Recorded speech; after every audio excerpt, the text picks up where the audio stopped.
One, two, three, four.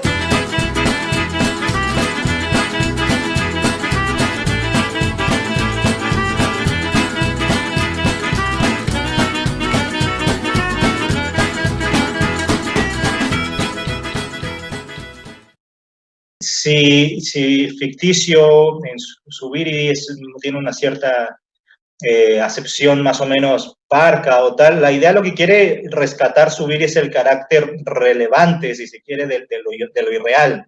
No es al contrario, no es decir lo real le importa y lo irreal no, sino es al contrario, es ver el carácter positivo de lo irreal, porque solo es irreal en la medida en que es real, es decir, es irrespecto de lo real. Y eso es lo interesante. ¿Dónde está lo real de lo irreal? Pues nuevamente en el carácter formal de la irreal. Los contenidos serán lo ilusorios que se quieran. Él habla aquí, bueno, de Don Juan y tal, pero en Inteligencia y Logos, por ejemplo, dice el centauro, ¿no? Bueno, el centauro será lo irreal que se quiera en términos de contenido. Es decir, eso quiere decir, como dirá en este texto, el espectro, es decir, tiene una forma, una fantasía, un fantasma, un modo de aparecer, un Erschein que no le pertenece de suyo. Eso es otra cosa, y donde nos está engañando, si se quiere, o la ilusión, como las ilusiones del Maya, del Brahma, o lo que sea, donde nos está engañando es en los contenidos. Pero con todo y lo Maya del Brahma, y con todo con que mi Atman sea una pura ilusión, bueno, formalmente nos aparecen como reales. Por ponernos pop, ahora que está tan de moda filosofar a lo pop, bueno, pues si estamos en la Matrix, es más o menos irrelevante lo de la Matrix, porque eso es una teoría explicativa de dónde estamos. Pero aún estando en la Matrix, las cosas de la Matrix nos aparecen como reales. Por eso a Neo no puede doblar la cuchara hasta que no se entera que no hay cuchara, ¿no? Es decir, formalmente le aparece como realidad, por utilizar la filosofía pop. Y en ese sentido, lo irreal, en un primer acercamiento a lo que es lo ficticio, es esta idea, pues sí, clásica del Husserl clásico, no del Husserliana veintitantos, sino del Husserl clásico, como acotaba Guillermo, que es la idea del objeto puro, que quienes estén en España y los que no, que seguramente también conocerán algunos, conocerán a Millán Puelles, ¿no? Millán Puelles tiene un tocho así de gordo, claro, a propósito de la teoría del objeto puro. El objeto puro, ¿qué es? Es precisamente el objeto reducido estrictamente a su carácter objetual y nada más que objetual. Porque hoy, nuevamente, pues en sentido vulgar, objeto nos significa más o menos la cosa, ¿no? Lo que no es subjetivo, y eso es lo más antifilosófico que puede haber, lo que tiene menos rigor.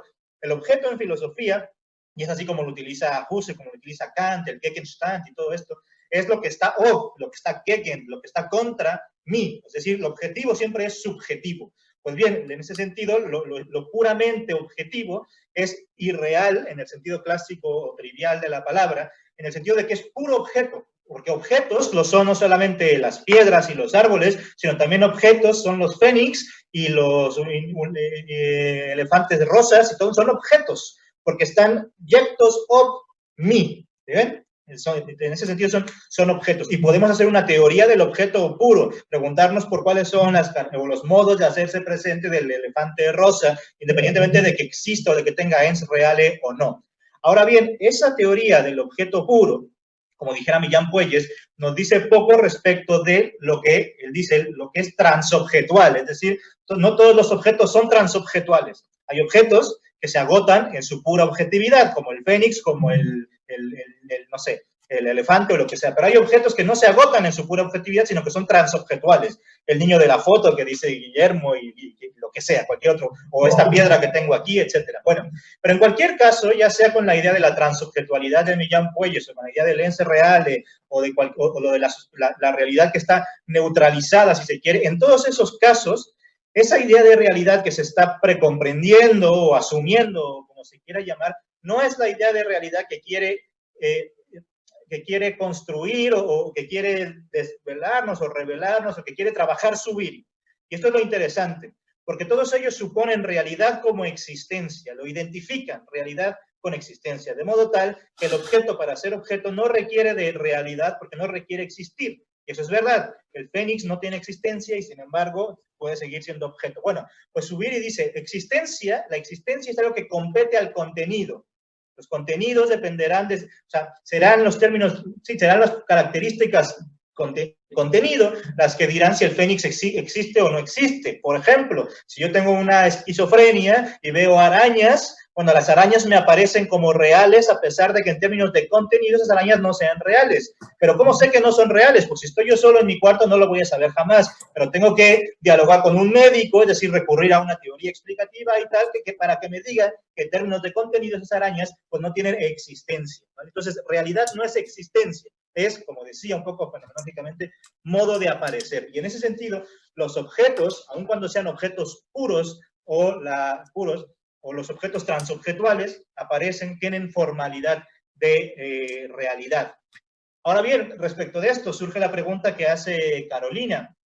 Y entonces, pues, si realidad es pura formalidad, ¿dónde está ese hecho bruto que me hace, que me permite a mí delimitar, pues, qué tanto es tantito, ¿no? Hasta dónde llego yo respecto de mi libre creación y tal. Bueno, sobre esto se ha debatido muchísimo, los scholars de Zubiri lo han debatido muchísimo y tal, pero digamos, el estándar o el mínimo común denominador es el siguiente: los contenidos son creados, pero creación no significa una creación arbitraria, significa una creación que está delimitada, guiada, si se quiere, por decirlo así, por la propia cosa real que estoy aprendiendo. Cuando aprendo las cosas, o más bien cuando aprendo realidad, no aprendo nunca pura formalidad. Y esto es que hay que tenerlo claro. Los que sepan medianamente de Zubiri sabrán que la trilogía de la inteligencia sintiente pues tiene eso, 3 tomos.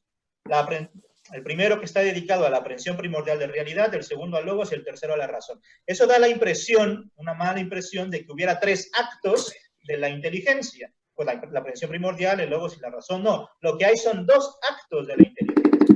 La aprehensión primordial, lo que funge, la función que tiene, es transversal a los 2 actos que hay. Es decir, nunca hay solo aprehensión primordial de realidad. No tenemos solo aprehensión primordial de realidad, porque nunca aprendemos pura formalidad.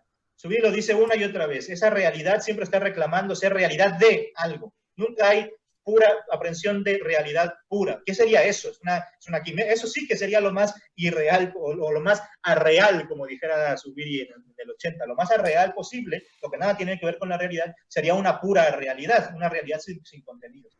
En la inteligencia humana, porque Zubiri se limpia las manos teológicas y dice en Dios, es otra cosa sería. Bueno, pero eso es irrelevante aquí. Aquí el caso es en la inteligencia humana, que es sentiente, precisamente en lo sentiente viene que lo que aprendemos no es nunca pura formalidad, sino contenidos que son formalmente reales. Lo que hace en inteligencia sentiente en el libro es, con un bisturí filosófico, pues separar que en nuestro acto intelectivo no solamente estamos aprendiendo contenido, sino también pues esa formalidad. Y en ese sentido, lo que aprendemos son cosas reales, no más que cosas, pero yo puedo distinguir su carácter de contenido y su carácter formal. Y cuando hago el análisis del contenido, resulta que me entero, de alguna forma, que de alguna forma ha sido creado, pero creado nuevamente no de forma arbitraria, sí de una forma libre, como dice él, pero más que libre de que yo sea libremente quien cree, ¿no? Es liberada del carácter de realidad.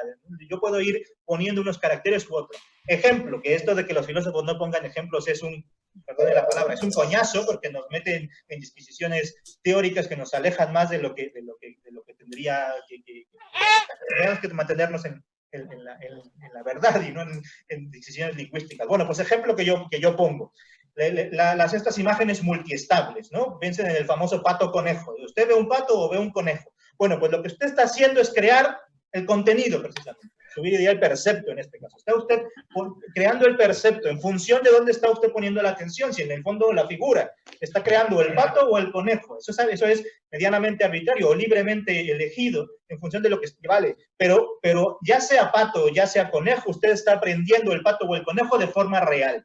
Y es que no solamente eso, usted o aprende patos reales o aprende conejos reales y no aprende, no sé, una nube voladora de Goku o quien sea. No, es decir, lo que podemos crear en esos contenidos de alguna forma está delimitado por la propia cosa misma. Que a eso yo le llame pato, que yo le llame conejo, que le pude haber llamado pato, pero le pude haber llamado duck, o le pude haber llamado lo que como sea. Es decir, ahí hay un montón de libre creación, pero respecto de algo que está, entre comillas, digámoslo así, dado, ¿no? Los contenidos son creados hasta cierto punto porque están delimitados por la formación de realidad de la que de las que son, por forma de realidad, que los está envolviendo de alguna forma, por decirlo así. 1, 2, 3, 4.